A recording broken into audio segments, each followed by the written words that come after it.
everybody. Dr. Joe Bufiel here, and another great opportunity to connect with you all. Abundant Health Naturally with Dr. Dash Live Well, Dr. Phyllis Russo. And today, Dr. Phyllis Russo and I are going to talk about sugar. Yes, sugar, the greatest, sweetest thing on earth. How sweet it is to be loved by you. No, too sweet. Mm-mm. um, one major tidbit about sugar, everybody, you need to understand it's very addictive, 10 times more addictive than cocaine. Never tried it, but sugar I have. And I can tell you, it is very hard to get away from it. Whew, sugar. Dr. Dash Live Well, Dr. Russo, what say you about sugar? Well, the very first thing I say is one, it's not good for us. It's good that we think it's good, right? So it's like, eat sugar, it makes me feel better.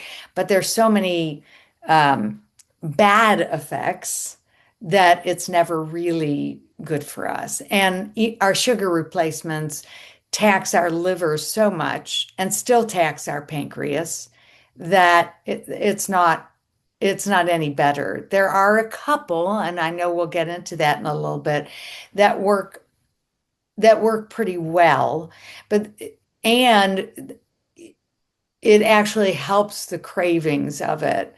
But it is interesting how it works on the system and how we crave it and how we can get addicted to it. As clean as I eat, and I eat very clean, it is, I have a tendency to want to have something sweet after like a high protein meal. And that shouldn't happen. Your high protein meal should satiate you Mhm. so well. And that's what I tell everybody, eat more protein. And yet sometimes it doesn't fully satiate us. And we still have that, I want some sugar afterwards.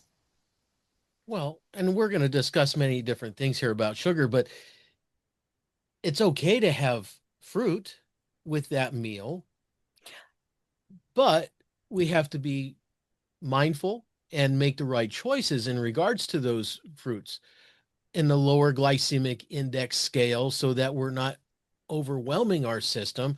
So that maybe after having, that huge steak, big piece of chicken, turkey, that protein base, and you have some berries, blueberries, cherries.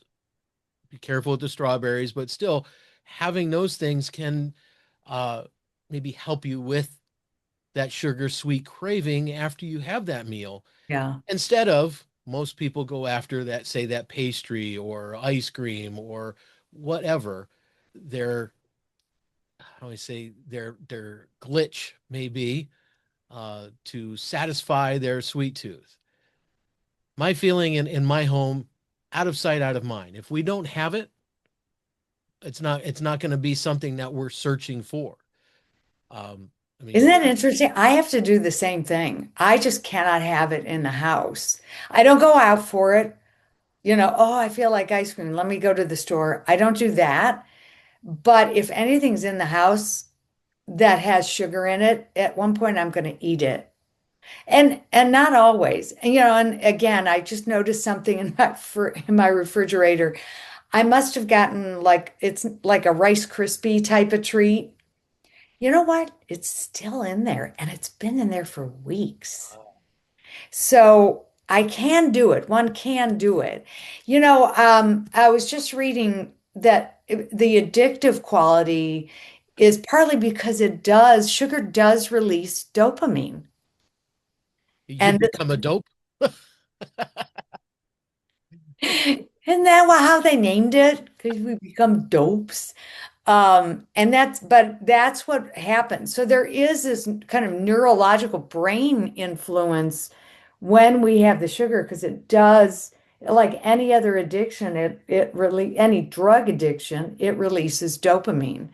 And that is probably the main reason.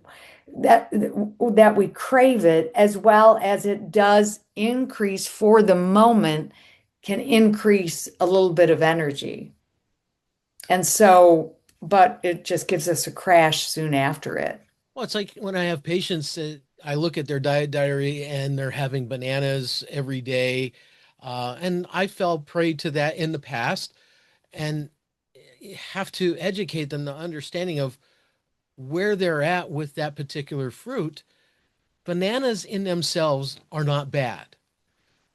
But if that person's physiology cannot handle that banana, their blood sugar will spike, Mhm. and thus we can't get back to that normal level where it needs to be. Now, mind you, a over-ripened banana is going to be too sugary, and thus we're not going to get the benefit of the potassium and the fiber that's in that banana. So it's it's educating them on that fine line and where things are supposed to be. And the sugar actually changes the microbiome too. Correct. Yeah. Once that microbiome gets changed, the inflammation starts to come in. And when that happens, the inflammation even in the brain comes in. And so it affects us on so many different levels. That addictive, and that's the thing about sugar is that okay, so it changes the microbiome, the inflammation starts to happen, it affects the brain, the dopamine comes out. So you have inflammation and too much dopamine. And what happens?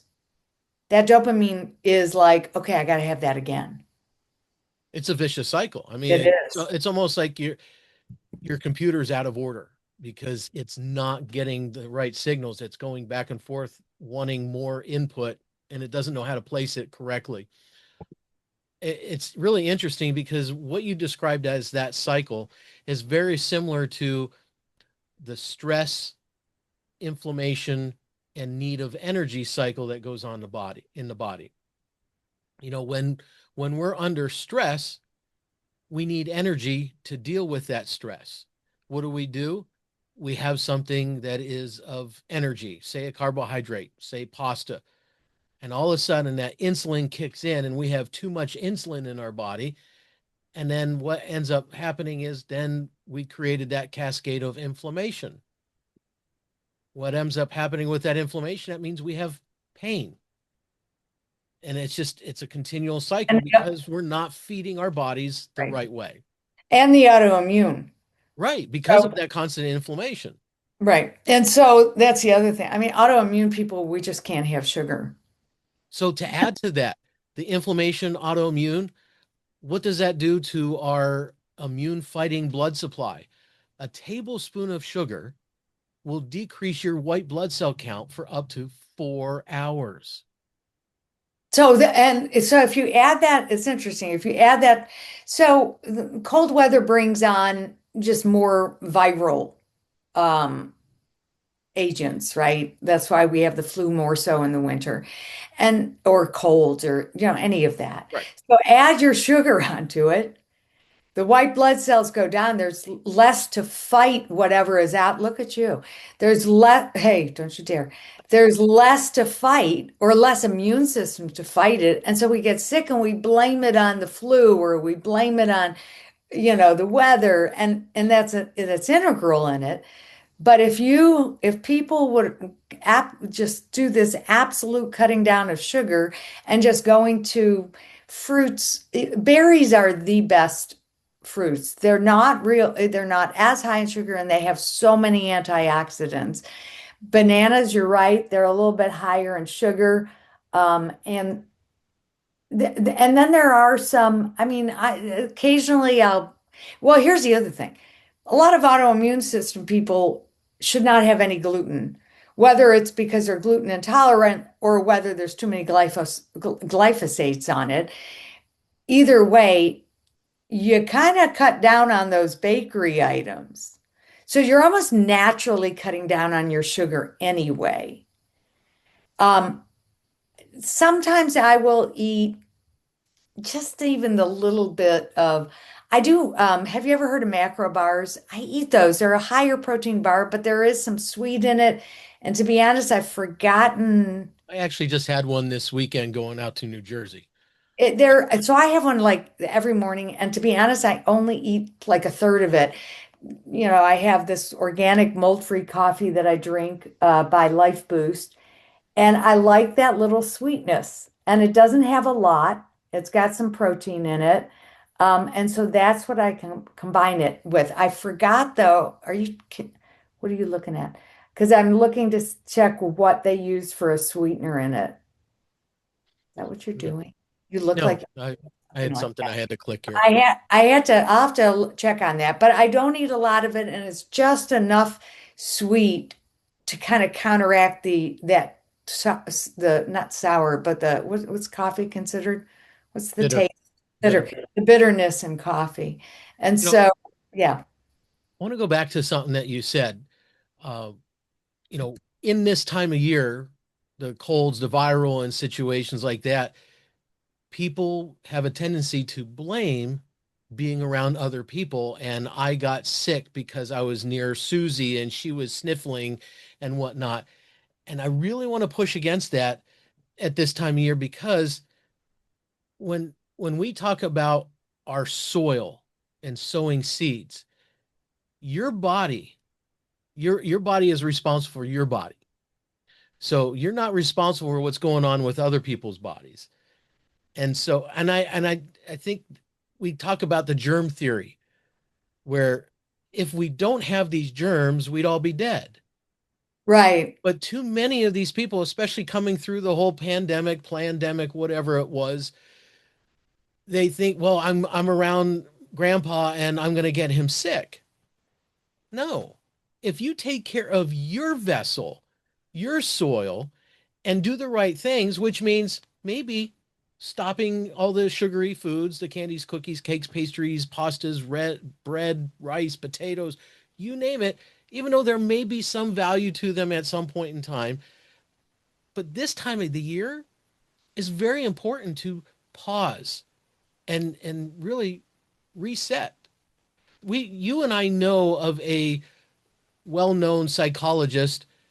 He and his daughter have gone strictly carnivore, and Who, it has removed who we talking? autoimmune issues out of their bodies. Who we talking? Jordan Peterson and his daughter Oh, yeah, Michaela. yeah. Yeah, yeah, yeah. Yeah. I like him. Um, yeah, I'm pretty much carnivore. I just thought about something. This does help. Have you ever heard? Oh my gosh, this is so good. Have you ever heard of the company Carnivore Snacks, SNAX? Now we're gonna all look that up because you mentioned it. To die for. So I tried it a long time ago. It was on some sort of sale on Instagram. It's expensive because what it is, it's dried. It's not a jerky. It's almost like a crisp bacon, a little bit crisper type of thing. And all they have beef and I think they have some chicken, but they have brisket and top round and sirloin and some other cuts of beef. It is to die for. So if you go online and you go to their website, it also shows Wagyu, Wagyu beef. But you can't get that unless you become a member. So for the membership, it's 59 bucks, but they give you out of that 59, they give you, I think this particular one was a Wagyu top round. But I got the Wagyu brisket too. Honestly, there's nothing better on this earth. Nothing. Zero, zilch.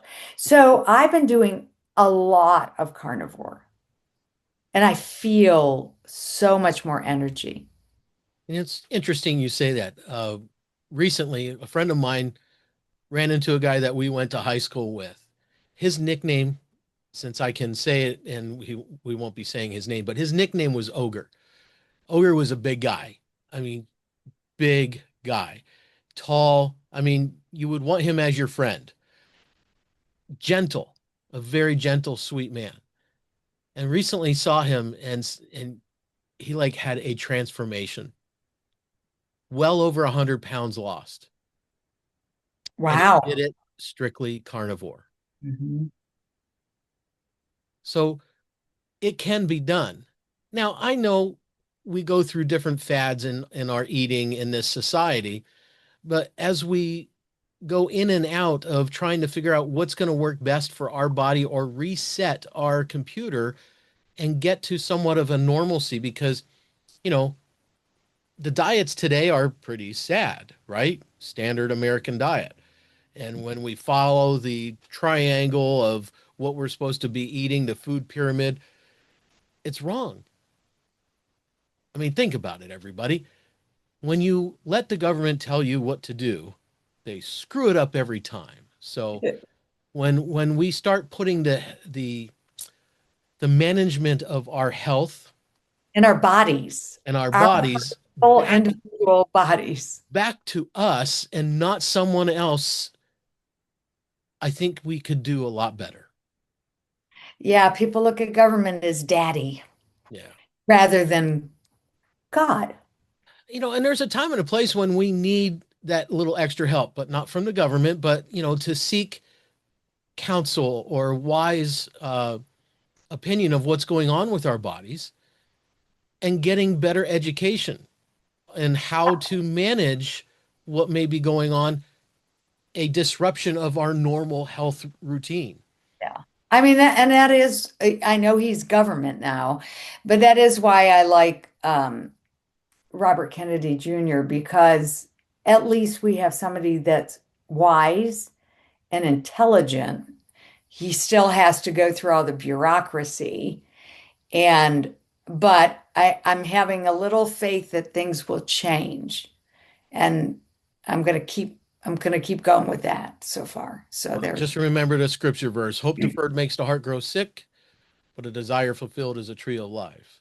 So, I mean, think about the sweeteners that may have been around during biblical times. well, what would they be? Honey, True. yeah, or just the fruit of the earth.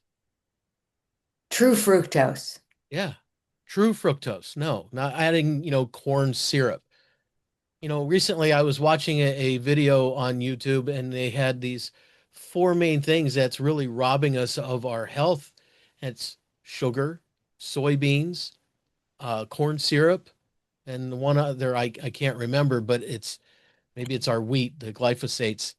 Uh, we got to take a stand. We have to be willing to not use those government funds that everybody gets, that we're kind of on a fast from for a short period of time, to buy all the junk. I know sometimes it might be a little bit more pricey, expensive, or cost prohibitive to live by a certain way for a long period of time, but listen, the longer we feed our bodies the wrong stuff, you are opening the door to damage. It's kind of like putting the wrong fuel in your vehicle. So I'm going to show a sweetener that I've used before, and then I'm going to talk a little bit about the erythritol. So there's monk fruit, Yes, monk fruit. and monk fruit works. Do you have some too? No, but I have the swerve, which is erythritol. So, so this is monk fruit with erythritol, and this one happens to be their brown sugar type. Lakanto is a good company. I get it over at Natural Grocers, and I believe you can probably get it over at Whole Foods as well. Now, the question on erythritol, is it good or bad? Um, Erythritol is a sugar alcohol, but it's absorbed in the small intestine. And so it gets excreted the Hmm. same way it comes in.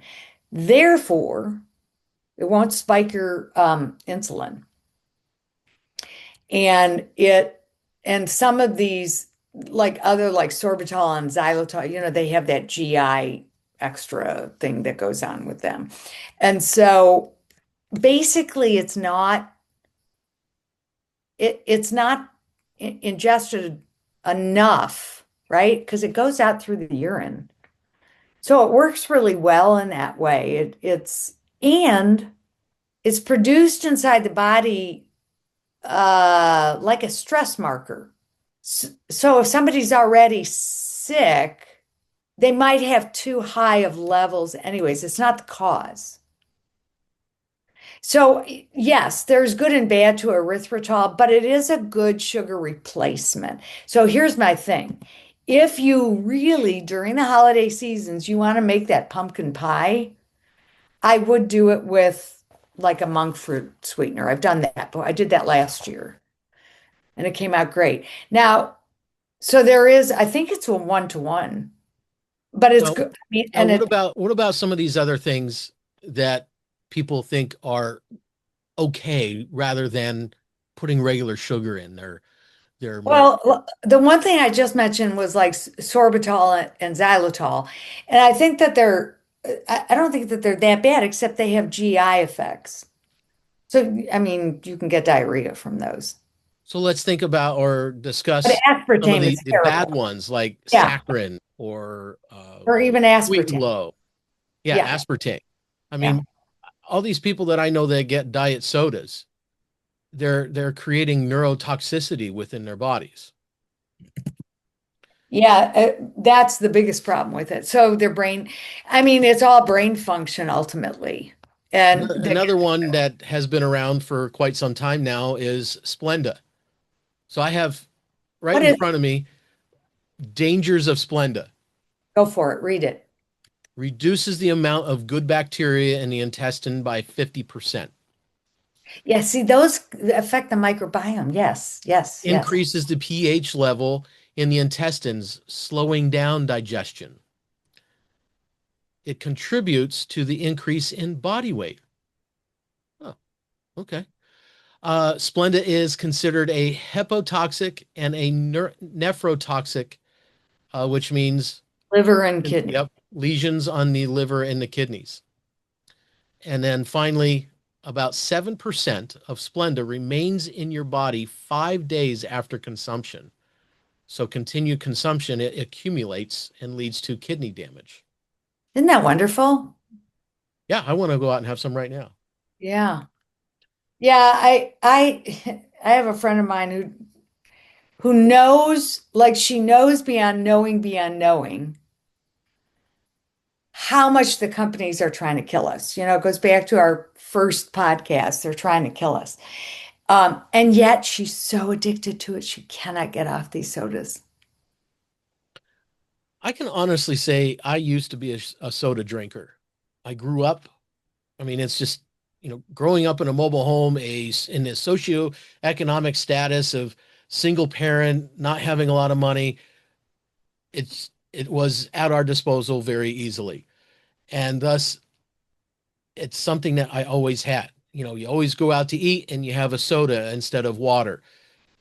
You have to be willing to have that light bulb come on and say, it's time to do something different. There are better ways. So we rarely have it in our home for family gatherings anymore. And for myself, my evening time drink is either unsweetened iced tea, water, or I take club soda or water spritzer and maybe add just a smidge of cranberry juice to it, just a smidge, like that much, just to give it a bit of a flavor, or I'll put lemon juice in it. But there are ways to break that addiction because soda is very, very addictive. And I have seen so many patients over the years that are soda drinkers that have had such bad joints, arthritic changes due to the sugar, the phosphoric acid, uh, the the corn syrup, because it's altering their liver and their kidneys, and their bodies just can't break it down and get rid of it. Yeah, it's as bad as it. I mean, honestly, I think that's our biggest poison in our food chain right now, in our food system. What are your 100? You brought up I something did. earlier. at See here. 108. Let's share the desktop here so I can bring that up. All right. 108 ways sugar can ruin your health. Now, we don't have to go through all of them, but we have touched on several of these. So we mentioned the immune Yep. system.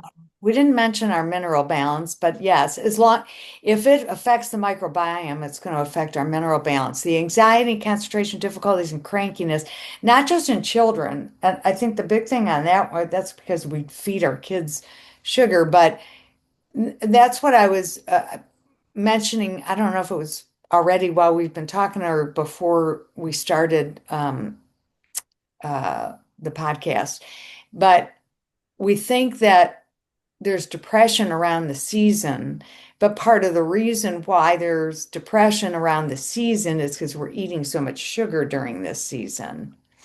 Well, think about it. We just finished Halloween. We're getting ready to go into Thanksgiving, and right around the corner is Christmas, and then it's New Year's, and then we have Valentine's Day, and then right after that is Easter. I mean, how many things can we lump in such a short period, 6 month period of time? For sugar. Sugar. Yeah. And I mean, there's nothing wrong with celebrating, but it's a matter of having different choices, better choices, researching of what can I do differently, and being willing to try different stuff. I mean, we it makes me want to spit mad sometimes when these kids get labeled with ADD and ADD. ADHD, yeah. Yes. When all they have to do is stop the sugar.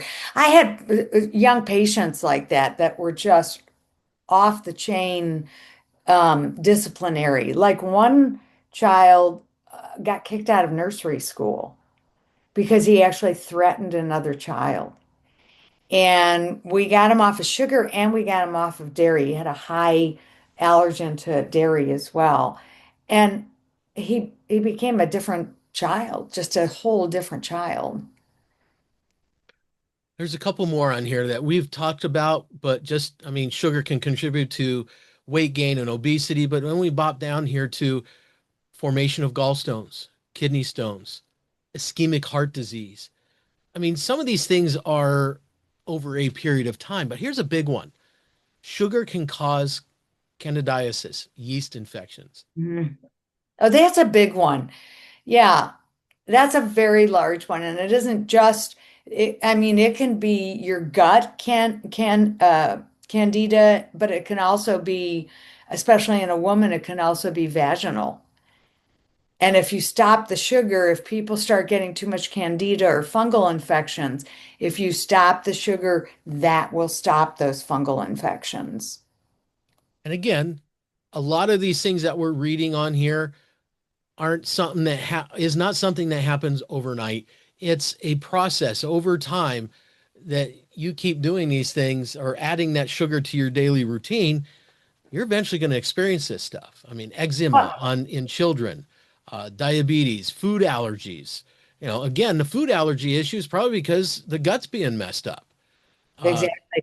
Now, Cataracts, emphysema, arteriosclerosis, hardening of the arteries. I mean, it's just amazing. All these things. If we knew that this is what we're doing to our bodies, would we do it?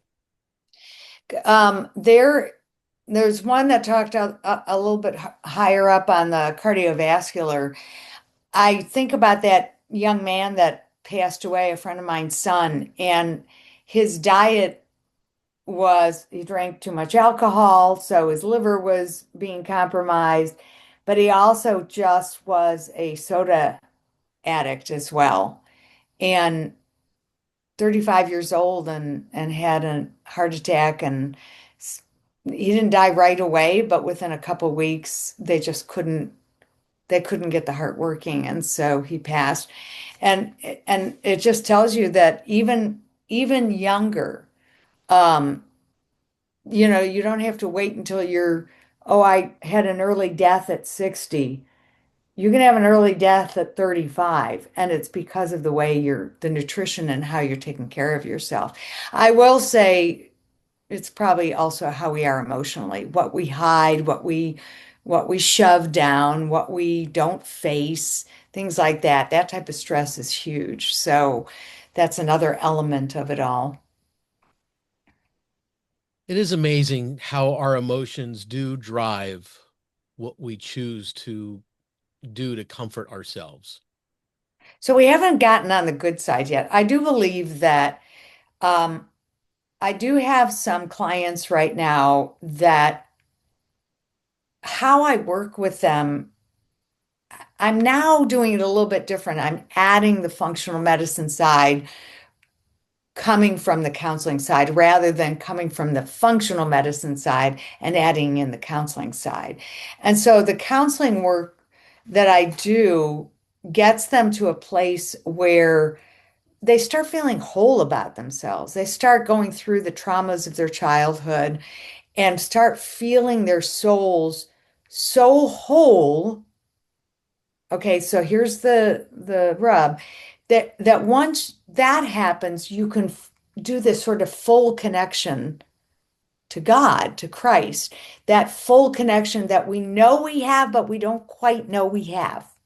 We always bounce back, right? We bounce back to the childhood traumas and we bounce back to the lack of self-worth. We can't have a lack of self-worth because Christ sees us perfect and whole and he loves us.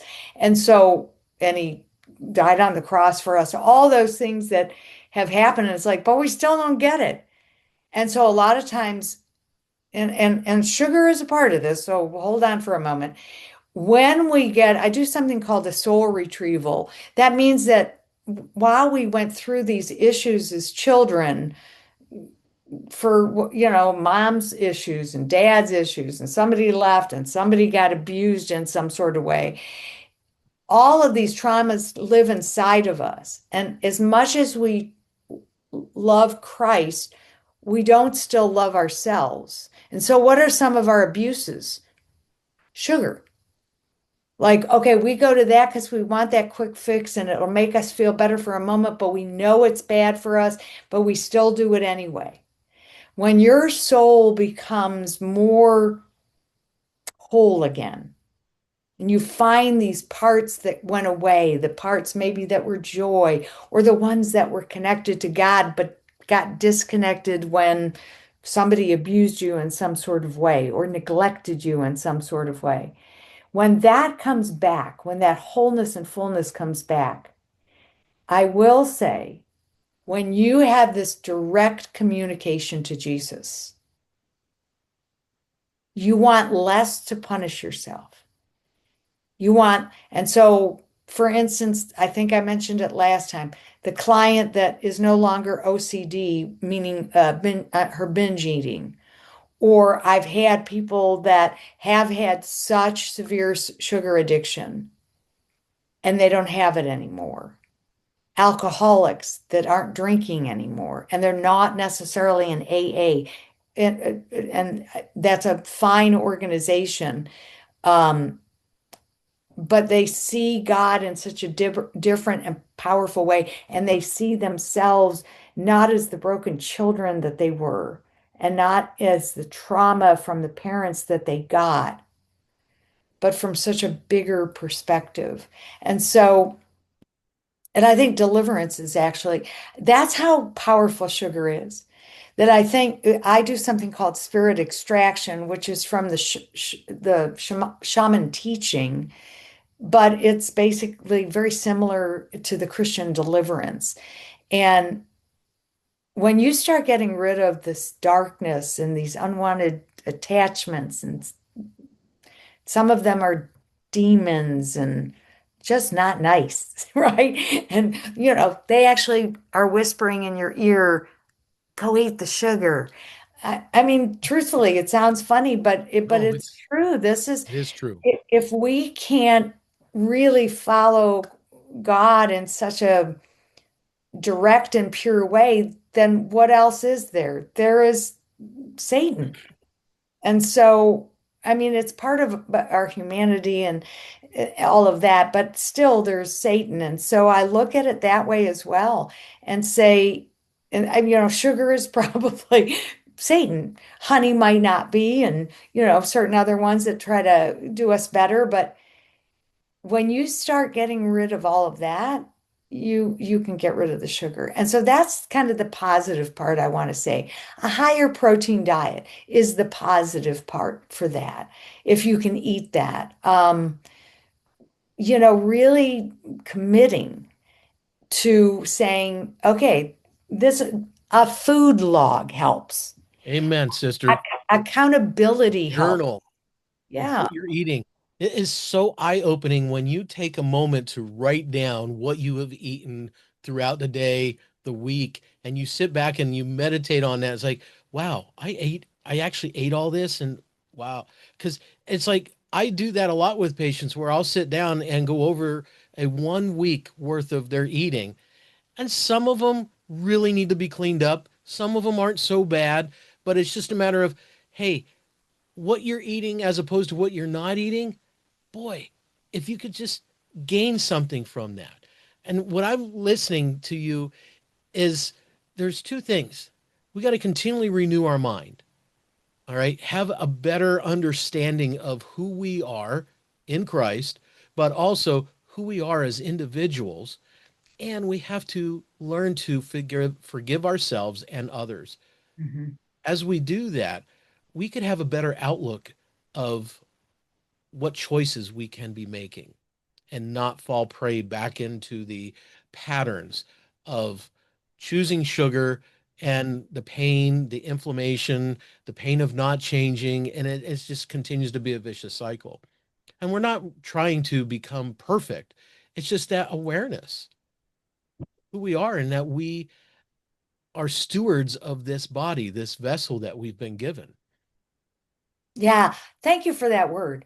It's funny. I've been thinking about the word stewards, and I was doing it in the way of finances, but that we're stewards of our body too.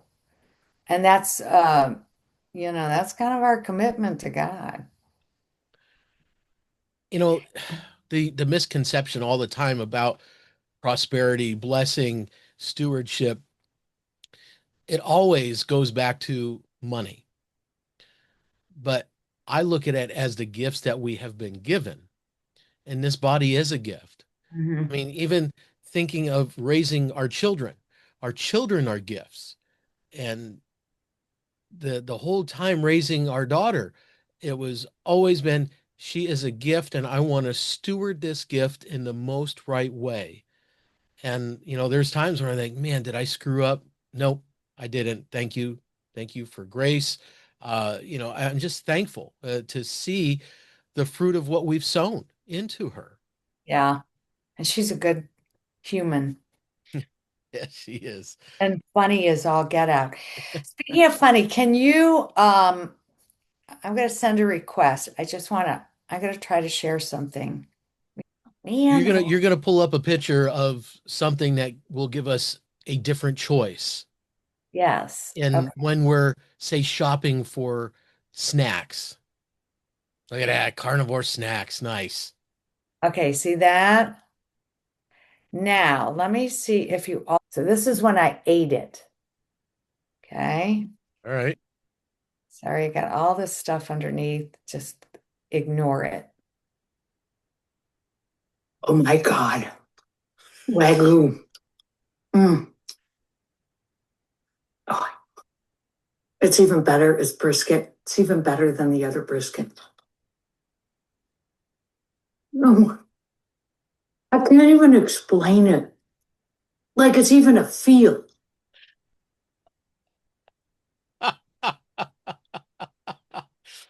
I look kind of euphoric, right? Oh my gosh, it's so good. So everybody, I want you to know that it may not be the same for you, but it could be. But you have choices. There are many different things out there. When you go to your local big store, starts with a W and ends, has an M in it, and people wear their jammies going to shop there for their foods. uh, You don't have to fall prey to all the sugary stuff that's on the end caps and down the aisles and so forth. When you go to the grocery store, Shop the perimeter. Get your veggies, get your meat, get your fruit, berries. But there are so many other choices that you can make. And it doesn't have to be expensive. You just have to plan. Where there's no plan, you're destined to fail. Yeah. What was the store? How did you say it? It starts with a, W starts with a W and has an M in it. oh, I thought you said it ended with an M. I thought, oh, that's wrong. Um, what with that said though, they are bringing in some not their produce, um, but they're bringing in more uh like gluten-free stuff. So you can actually even go through the aisles over at the W that ends with a T. I'm not even quite sure why we're not saying Walmart, but um, anyway, though, but if you shop it surprised me. I went there recently, and even in their frozen foods, they have some alternatives. So they are bringing some alternatives in. I will say that. And so that's what you do. You just keep looking for the alternatives. And if you have questions, shoot, text me. I like that. Shoot us a text, shoot us an email, search us out. I mean, Yeah. gosh, I'm in my office 3 days a week serving patients, and it's a great opportunity to ask questions. Well, Everybody's you going to know what? watch this up Yeah. on the TV screen. Ask. It's ask questions. It doesn't hurt to ask. I think there's a scripture that says in the Bible that says you Yeah. have not because you ask not. So, And wow, I mean, think about it. That's as powerful as it gets for today. so I guess that's a great place to end our connection as we fast from sugar as much as possible. I'll do it. All right. Come on. I'll be accountable to you. You be accountable to me. Okay. Okay. I'll let you know Thanksgiving how I dinner. make out over the next few days. Knock it out. That Thanksgiving dinner. Remember that too. Lots of turkey. Gobble, gobble. Later, everybody.